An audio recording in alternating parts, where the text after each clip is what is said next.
Alors bonjour. Euh, je vous parle du 8 rue François Martin à Pondichéry et nous sommes assez exceptionnellement le 14 juillet 2020 à 6 heures du matin. Voilà, alors ça c'était vraiment une introduction importante que je tenais à partager avec vous. Et maintenant, je voulais également partager quelque chose qui me tient beaucoup à cœur en ce jour de fête, la fête de la République, n'est-ce pas? Donc une petite pensée d'abord à Platon. Voilà. Donc cette pensée à Platon était pour nous rappeler que la République est à la fois une République extérieure et une République intérieure. Voilà.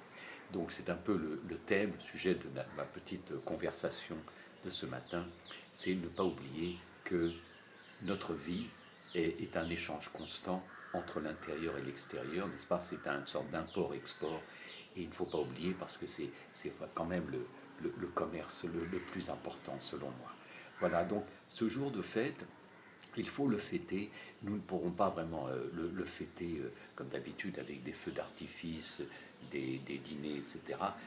Mais en raison de la situation que vous connaissez, que vous ne connaissez peut-être pas, mais donc on peut le fêter intérieurement. C'est-à-dire on peut donc fêter un tout petit moment la République intérieure et surtout la liberté intérieure, l'égalité intérieure et la fraternité intérieure. Voilà.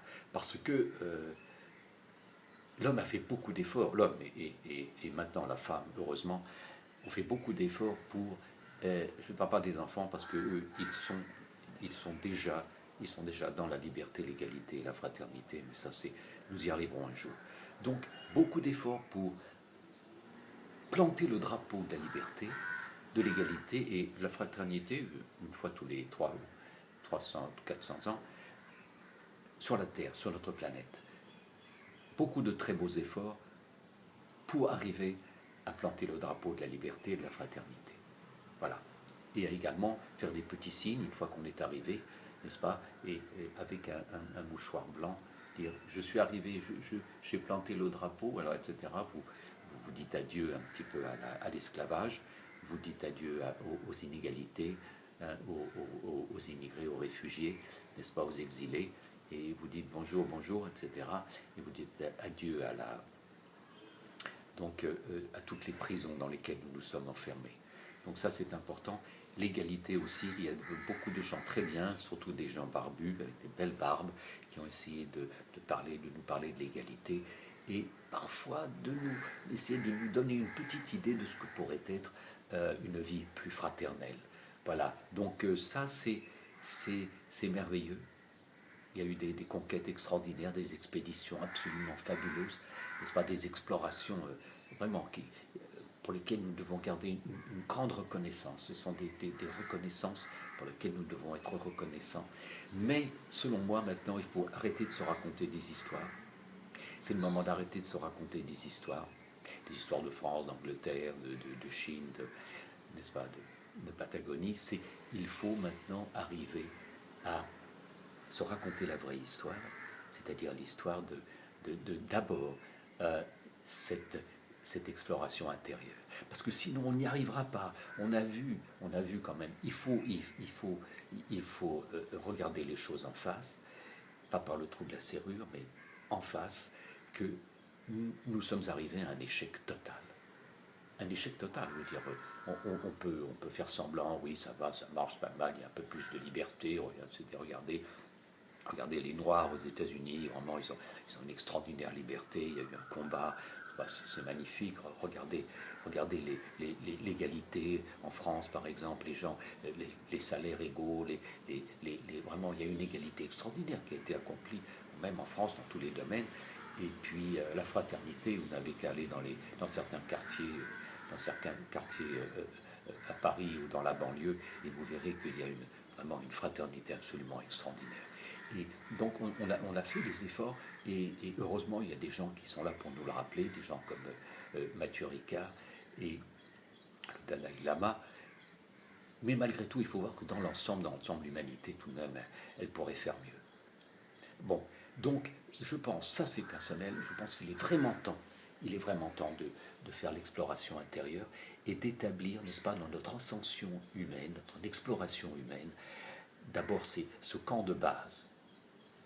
Le camp de base, n'est-ce pas, c'est l'égalité. Ça, c'est le camp de base. Sans égalité, sans une tranquillité intérieure, une paix intérieure, vous ne pourrez rien faire, vous ne pourrez pas même commencer l'ascension, vous n'avez aucune chance. Donc ça, voilà. Donc l'égalité, c'est la base, n'est-ce pas? Et puis alors la liberté, où trouver la liberté intérieure? Après, vous avez établi l'équanimité, n'est-ce pas? Où trouver la liberté intérieure?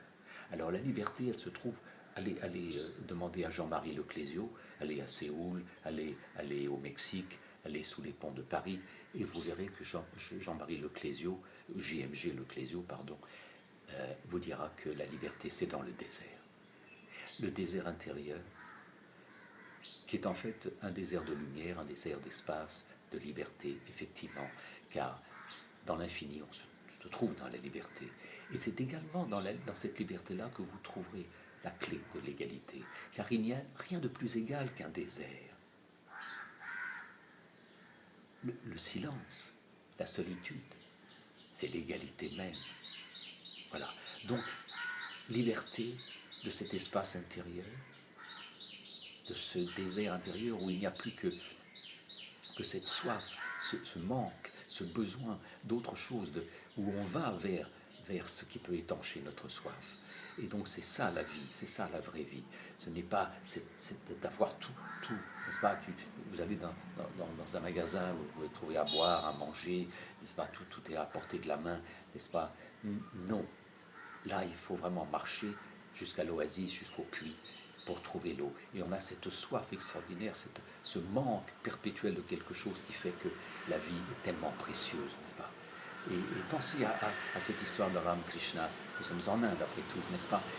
Cette personne qui demandait à Ramakrishna, mais comment faire pour trouver le divin, n'est-ce pas?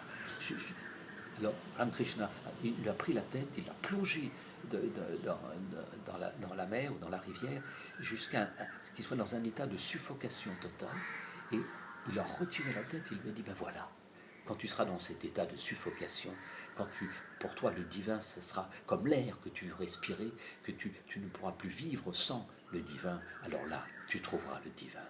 Mais il faut arriver à cet état d'asphyxie, et nous y arrivons dans notre société urbaine, dans notre monde, dans notre civilisation, qui est arrivée au bout de sa courbe. Nous sommes arrivés à cet état d'asphyxie totale, n'est-ce pas? Et voilà, donc nous sommes peut-être là prêts pour découvrir la liberté de l'âme, car c'est un mot que j'hésite à employer, mais après tout, c'est cette liberté intérieure, cette liberté de l'âme, alma mater, alma, l'âme, ma mère, ma terre, ma terre natale, où je peux renaître et où je vais renaître un jour pas trop lointain, je pense. Donc une fois que vous avez découvert cette liberté intérieure et cette égalité intérieure, alors là, vous pouvez faire l'ascension vers la fraternité, c'est-à-dire vers l'amour, parce que finalement, n'est-ce pas, être fraternel, c'est aimer. Si la fraternité n'a pas vraiment été tellement à la mode, si elle n'a pas vraiment réussi, je peux dire, jusqu'à présent, c'est parce qu'il est très difficile d'être fraternel à moins de s'identifier à la personne, à moins de se sentir un avec cette personne, ou avec cette chose, ou avec cette terre, avec ce monde. Et ça, c'est seulement l'amour peut nous donner ce sentiment d'unité profonde, n'est-ce pas? Sinon, comment se sentir un avec, et fraternel avec un Anglais ou un Tamoul? C'est pas possible.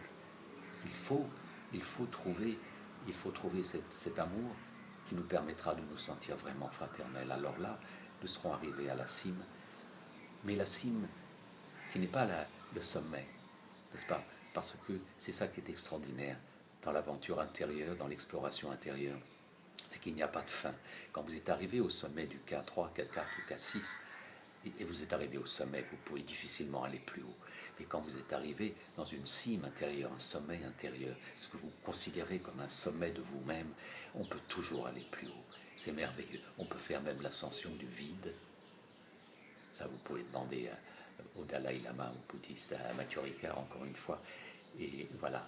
Donc, je rappelle l'égalité. L'égalité, c'est important. Par exemple, n'est-ce pas, si quelqu'un vous dit tu es un idiot, tu es un imbécile, tu ne vaux rien, tu n'arriveras à rien. Égalité.